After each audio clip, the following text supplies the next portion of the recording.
Have you ever wondered how South Korea, a country ravaged by war, transformed into an economic powerhouse in just a few decades?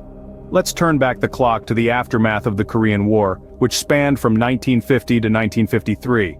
South Korea, a country left in ruins, faced an uphill battle. The landscape was marred by devastation, infrastructure was largely non-existent, and resources were scarce. The people were facing mass poverty, with the country's economy on its knees. In fact, South Korea was one of the poorest countries in the world, with its GDP per capita being lower than some parts of sub-Saharan Africa. Imagine a nation, its spirit unbroken despite the hardships. South Koreans, with their indomitable resolve, began rebuilding their country from the ground up. Yet the road to recovery seemed almost insurmountable. The vast majority of its citizens were unskilled laborers, the education system was in shambles, and the country had little to no industrial base. The challenges seemed endless, and the future uncertain. But as we know, South Korea did not remain in this state of despair. Instead, it became a beacon of hope, a testament to human resilience and ingenuity. It underwent a transformation so profound, it's often referred to as the miracle on the Han River, a nod to the major river that runs through its capital, Seoul. This miracle wasn't born out of luck or chance, but rather from a combination of strategic planning, relentless hard work, and a strong sense of national pride. It was a journey marked by bold economic reforms, innovative policies, and a focus on education and technology. So, from a war-torn nation teetering on the brink of collapse, South Korea rose, like a phoenix from the ashes, to become an economic titan. Its story is one of perseverance, tenacity, and an unwavering belief in the potential of its people. From these humble beginnings, South Korea set forth on a path of rapid economic development. But how did this transformation occur? Let's delve deeper into this remarkable journey in the next scene. The first phase of South Korea's economic boom revolved around the development of light industries. This era marked the country's decisive turn towards industrialization, a shift that would eventually propel South Korea to join the ranks of the world's leading economies. In the early stages, the South Korean government played a pivotal role. With a clear vision to alter the country's economic landscape, the government championed the cause of industrialization with unmatched zeal. It implemented policies aimed at nurturing and expanding light industries, such as textiles and footwear. These industries were chosen for their potential to generate quick returns on investment and their relatively low need for technological sophistication.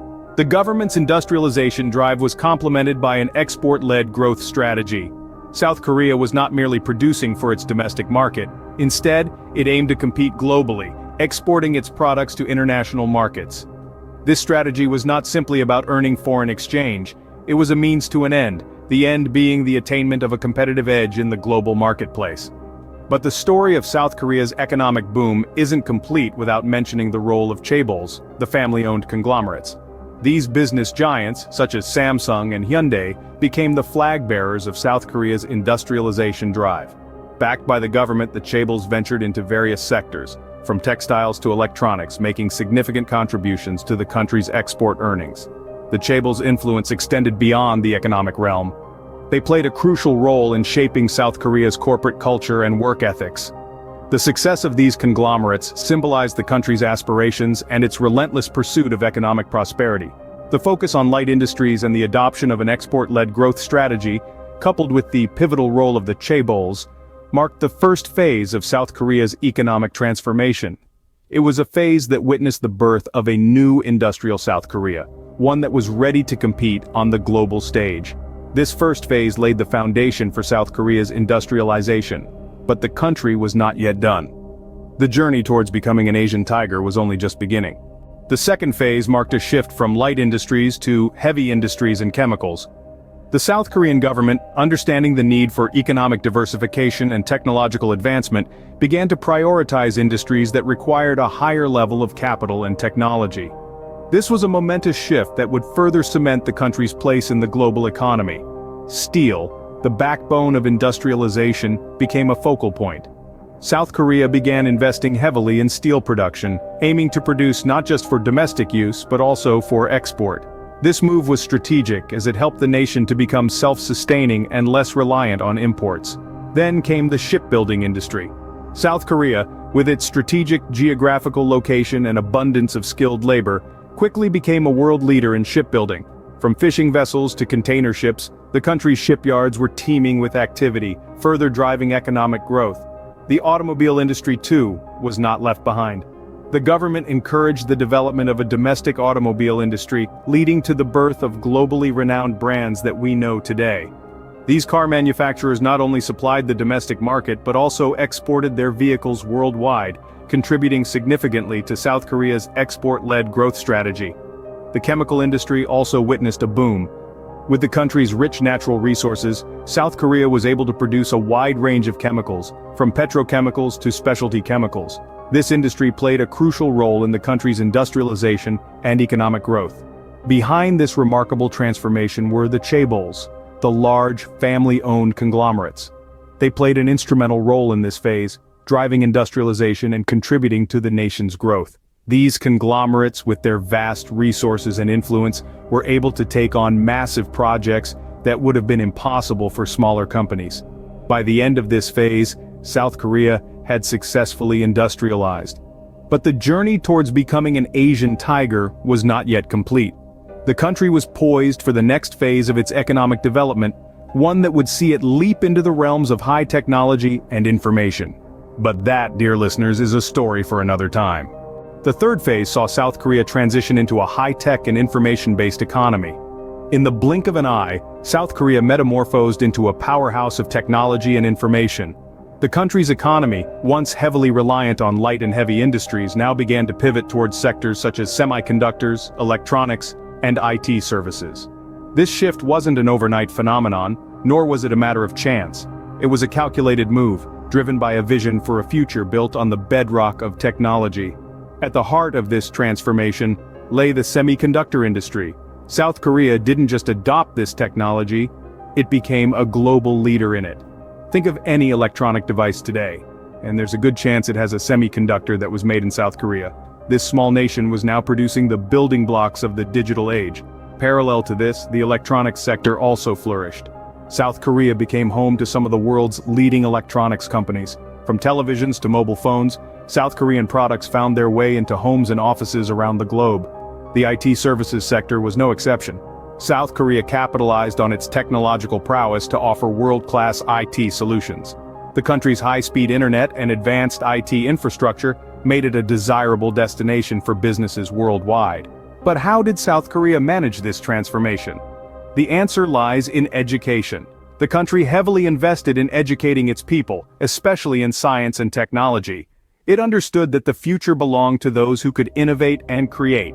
The government also played its part by investing heavily in research and development. It encouraged businesses to innovate, providing them with the necessary support and resources. This investment in the future paid off as South Korea started producing cutting-edge technology and innovations.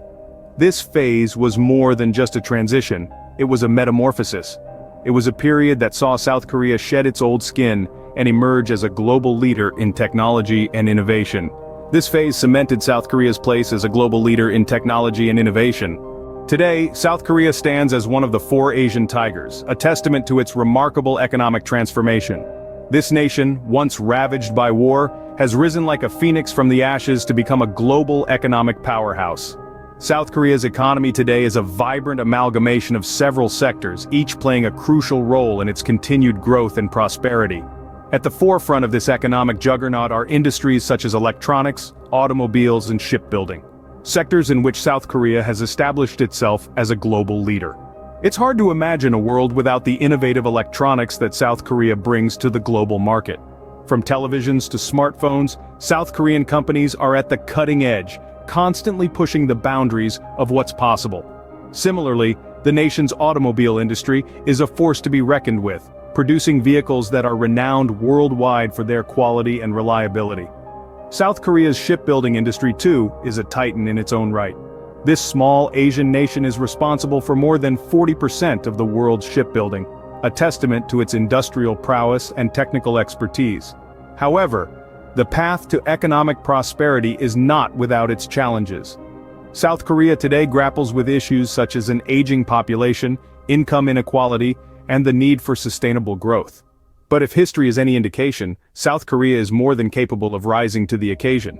The nation's continued focus on innovation and technology is a beacon of hope for its future. South Korea's commitment to research and development, its burgeoning startup culture, and its embrace of the digital age all point towards a future that's as bright, if not brighter, than its past.